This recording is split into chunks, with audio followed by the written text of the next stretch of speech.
Welcome to AFI Fest 2020, presented by Audi. My name is Malin and I'm a programmer with the festival. Before we begin, I just want to thank all of our supporters, our presenting sponsor Audi, our AFI members, as well as you, our audience. Thank you so much for joining us in this very special virtual edition of AFI Fest. The AFI Fest Shorts programs this year constitute just 33 films selected out of over 2,000 submissions. And we're so pleased to have had the opportunity to see them and now to be sharing them with you all. You should have all just seen our shorts program 1, which in my opinion, it's impossible to come out of unscathed. These are such profound and affecting films, and as a set, they seem to really represent characters and subjects whose conflict is either extraordinarily internalized or those who are experiencing situations on a grand, almost cosmic scale. I just want to introduce our filmmakers that we have here today. With The Chicken, we have Sora. With There's Cake, we have Claudia Vernis. With Tea, we have Keisha Witherspoon. With Rubbed in Pink, we have Esquenazi Mitrani. With Forever, we have Mitch Mcglocklin. With The End of Suffering, we have Jacqueline Lentzou.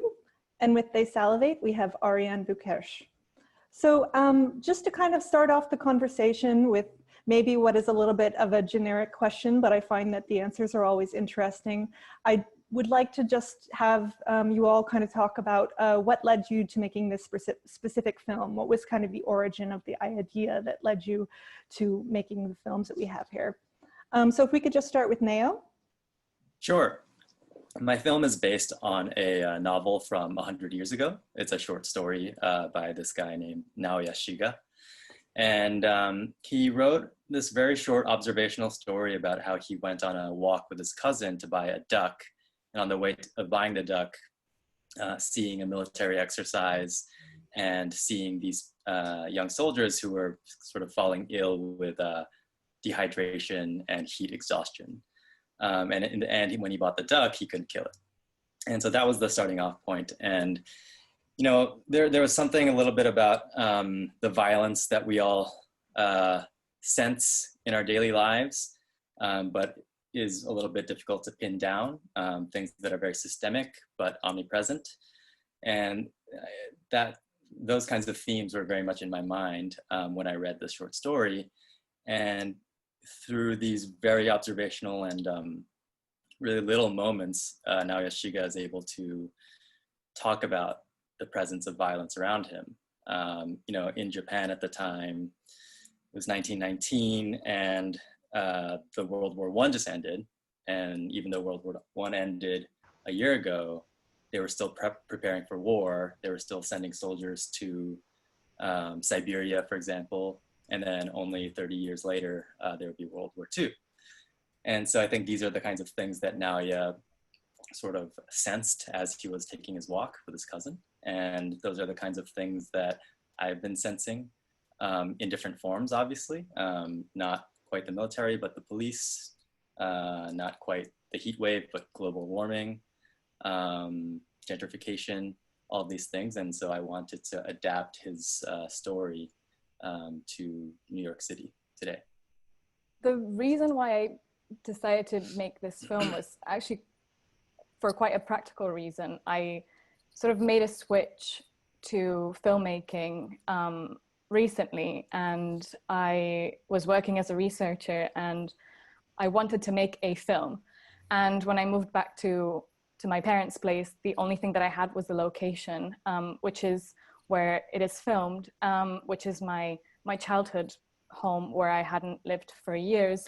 So it kind of like the time that I was making, that I wrote this was sort of reflecting a time where I'd also come back to the same place after university during that time where it feels very much like limbo, and you feel extremely lost and you don't really know where you're gonna go. And I inadvertently mirrored what I was feeling at the time.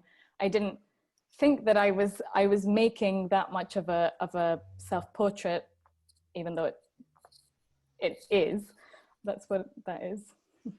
Yeah, I was thinking a lot about ritual, and in particular in the context of displaced people, you know, of Caribbean and African American descent. And I was thinking a lot about how through displacement you also lose culture and ritual, and how you have to piece that together. And so yeah, I was just thinking of that in a contemporary sense of like in terms of grief especially, and loss.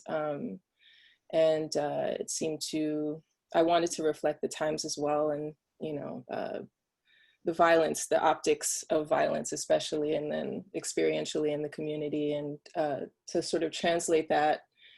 So it's a doc style narrative, it's a mock doc, and so I wanted to explore some realities of the community through a sort of fictional lens.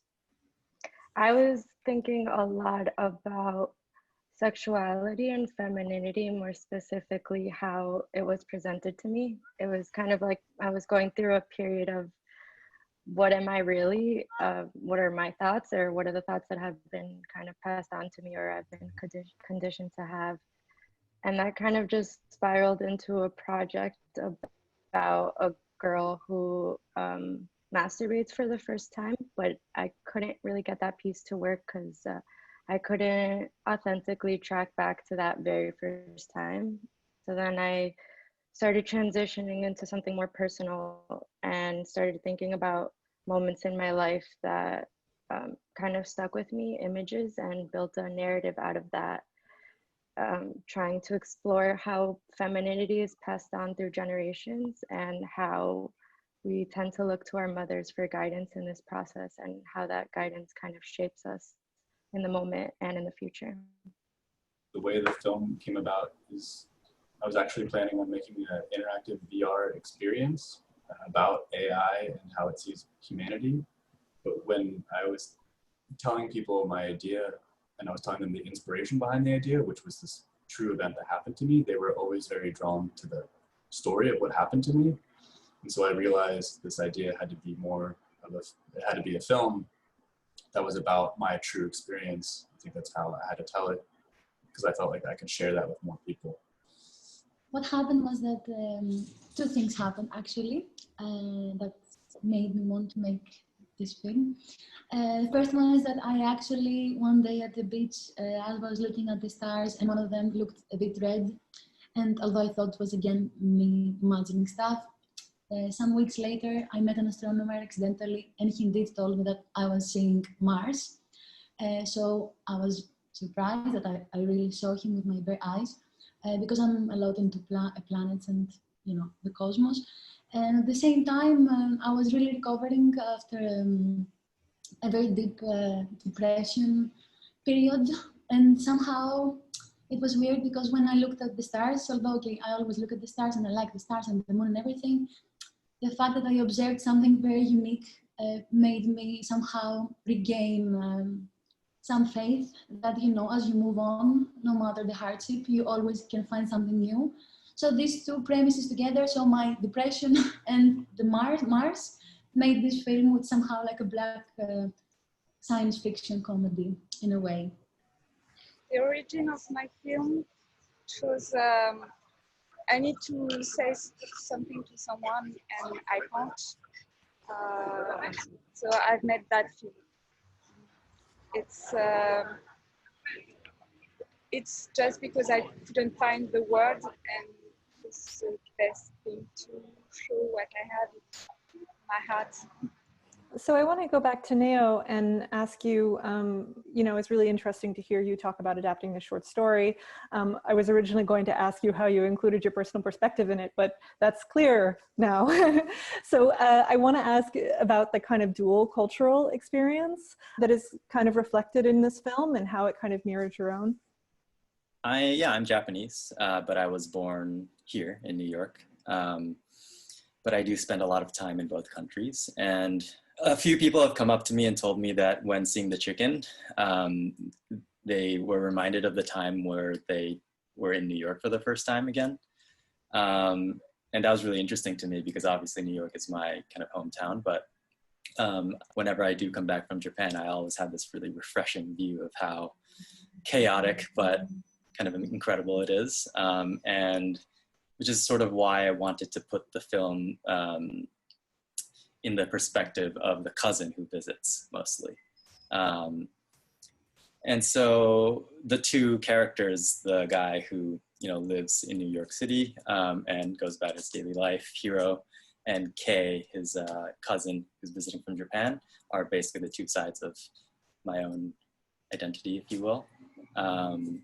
Because I always do have these flipping perspectives of whenever I go back and forth from each country to see, have like a, you know, you have a more distanced and therefore more macro view, I think, of certain kinds of systems or habits that exist in each country. And that's, I think, something that I definitely wanted to play into. And so adapting the short story, there was this perspective of the protagonist's cousin who comes in, which is perfect because I also, one of my closest friends and someone I considered a brother is a cousin that I have. So yeah. Claudia, one of the things that I really love about your film is the way that you really kind of lean into these messy details of your character. It almost seems choreographed in a way. I'm wondering how that kind of figured into the script writing process, or whether it kind of came about as you were filming. Now that you mention it, Marina, the main character, who was played by Marina, she is a dancer, and we did try to sort of factor that into the character a lot, because she's very she uses that in her performance, like a lot of the like, she's theatrical is going to sound bad, but she's very aware of her body, and we did kind of use that, but I did write the script thinking about her, so I guess that shows through. Thank you. Keisha, I think one of the things that's so impressive about your film is that you have all of these different elements that really are kind of woven together in this really beautiful way. I was hoping you could talk about the editing process and how you accomplish that. That's a huge part of it, actually, because I shelved the film for about a year. I had no idea that most directors hate their dailies. And so I got my dailies, and I had the whole, you know, I'm a fraud and it's over. And, you know, I did the whole thing. But I came back to it. I have amazing producers who were really supportive and telling me I was crazy. So anyway, fast forward, I was able to hand this over to an incredible filmmaker named Stephanie Santonge, who just did her alchemy, and she read some of the script, and she was able to piece it together that was much closer to what I had of, you know, the vision for the film.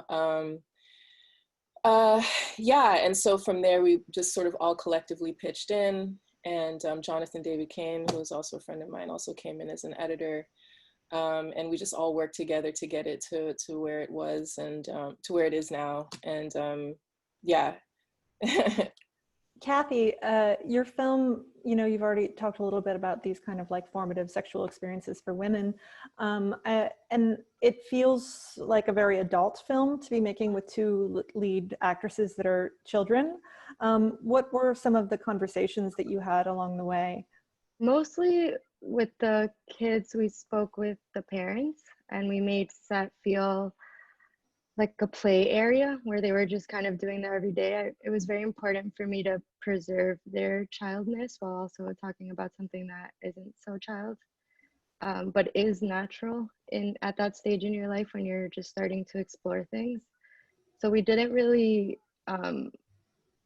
talk in detail. I didn't want to prep them about anything besides the dancing, kissing scene towards the end. I didn't want to cloud their heads with all these thoughts that I had or impose my experience on them. I rather like set up a situation and had them explore themselves what that meant for them. Mitch, I know you said that you started this as a VR project, and you can certainly see that with the kind of beautiful 3D effect that you've created in your animation. Could you talk about how you accomplished that? Yeah, so actually the film was created using LiDAR, which is a new technology. I mean, now it's become very popular because it's in the new iPhone. But a year or two ago when I was creating this film, LiDAR was primarily used for self-driving cars. So the look of the film is very informed by the content of the film. This is how AI sees the world around us. It uses LiDAR to generate these point clouds. So I was lucky enough to approach a company, Ouster, who makes very high-end LiDAR, real-time LiDAR units. And I said, hey, I don't have any money, I'm a student, but I really love your hardware, and it would be great if I could use one. And they were very into the project and very into the idea, so they loaned me one of their units. There was a big learning curve of how to operate it and how to use it, but once I got it going, I could capture these point clouds and capture these moments that went along with the script that I wrote. And then it all came together in 3D software where I can manipulate the color and manipulate the space and the camera and everything. So.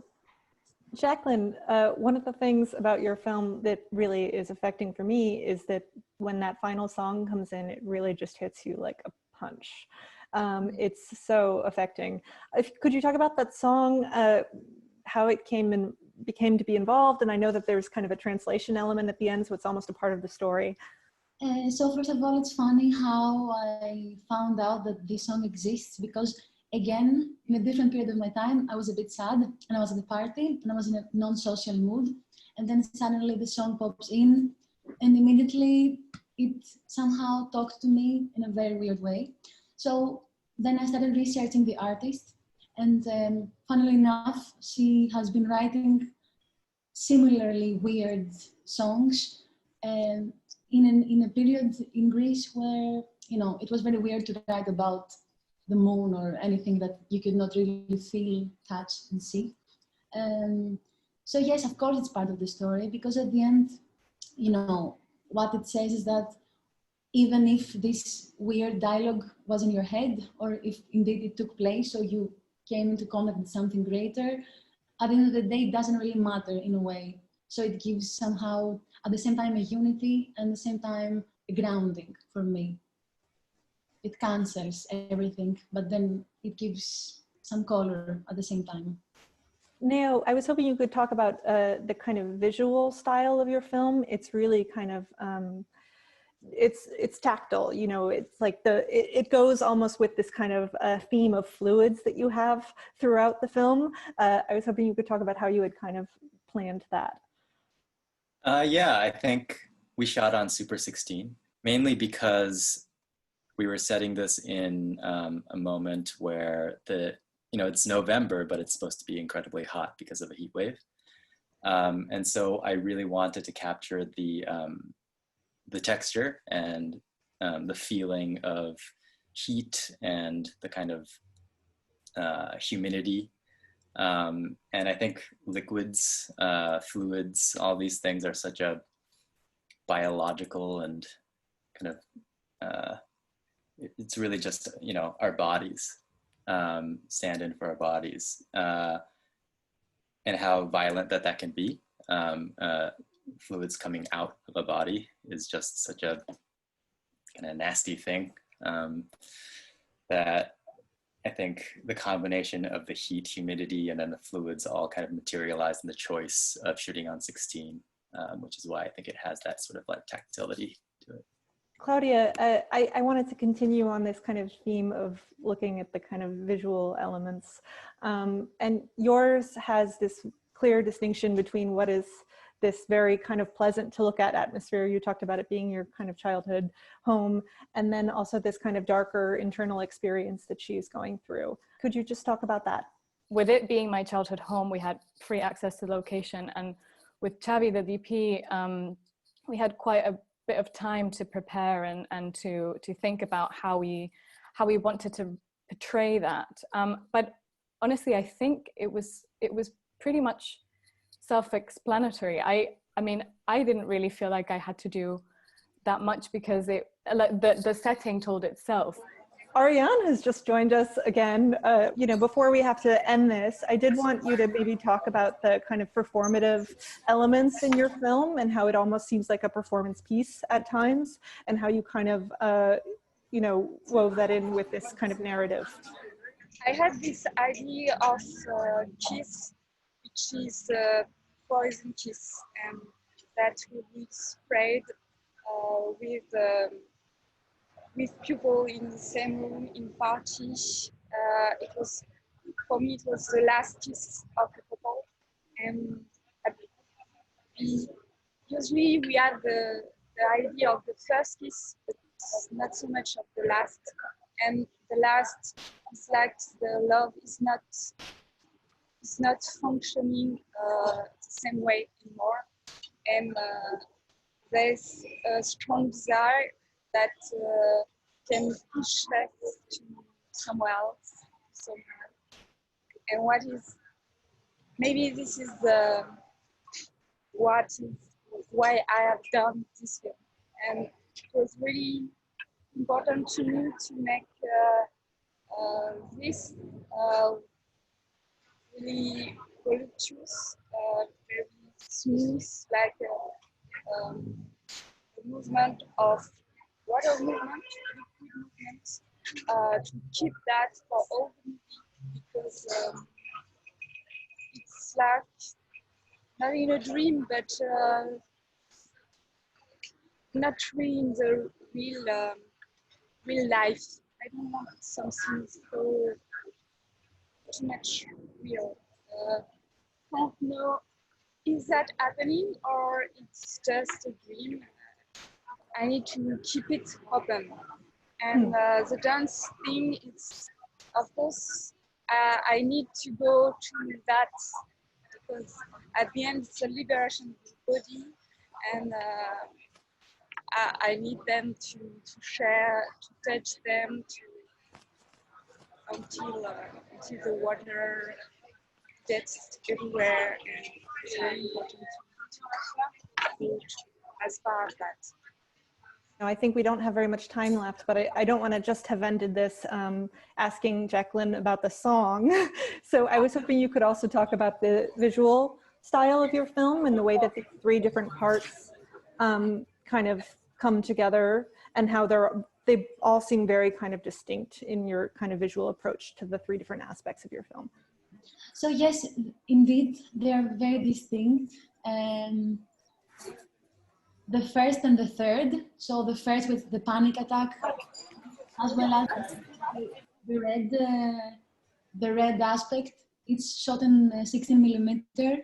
I totally agree with Neo about how texture is emphasized with film stock, especially 16, it's my favorite one. And at the same time, I think what happens with 16 nowadays is that unconsciously it adds the idea of the myth in what we watch. So when you watch something shot in 16mm today, no matter if it's shot today, you have somehow the idea that might be coming from the past. So I wanted to emphasize on that and somehow make fun of documentaries that I was watching as a child on local channels that were a bit boring, but they were very nicely shot. And the intermediate part, which is the universe talking with CGI, actually we went to the place in Greece, I don't know how it's called in English, the Planetary Museum, let's say, and we shot what they're showing to the kids when they go, you know, elementary school kids. And I really enjoyed the differentiation, because I think somehow then you perceive the film as a game, you know, you go from the one to the other, and somehow you don't know what is real and what is not, which is a big theme of my life and of the film. And yes, it was my favorite part of the film, shooting the film this time. I was so happy. Yes. Keisha, I know you mentioned this is a kind of a mockumentary, if you will. The casting of the lead character, she's just kind of so fantastic in this role. I would just love you to talk about how you worked with her. It's funny enough, she actually is someone that one of my producers met at a film festival about maybe a couple years before that.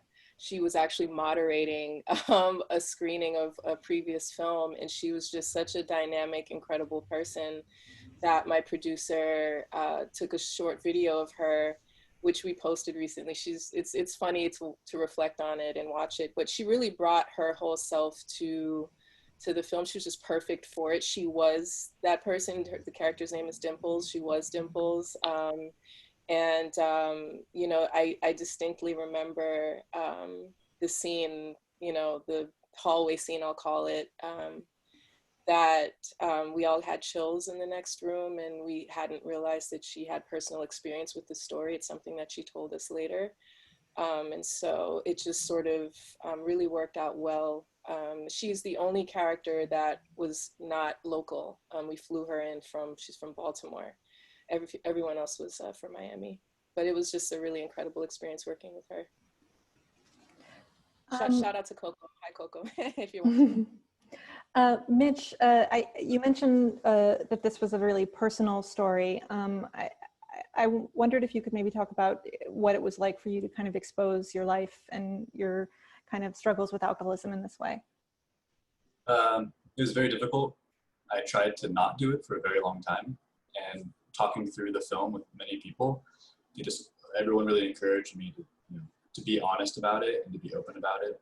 I had a lot of support from a lot of other filmmakers and a lot of other colleagues.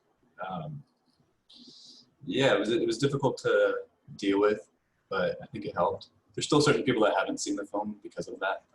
I'm happy to share it with the world now. Well, they're going to be able to see it across the US now. I'm sorry about that. So now I think we're actually running out of time, but we managed to bring everyone together from across the world here. So thank you all so much for joining us. We really love this shorts program, and we can't wait to see what you guys have next. Thank you. Thank you. Thank you. Thank you.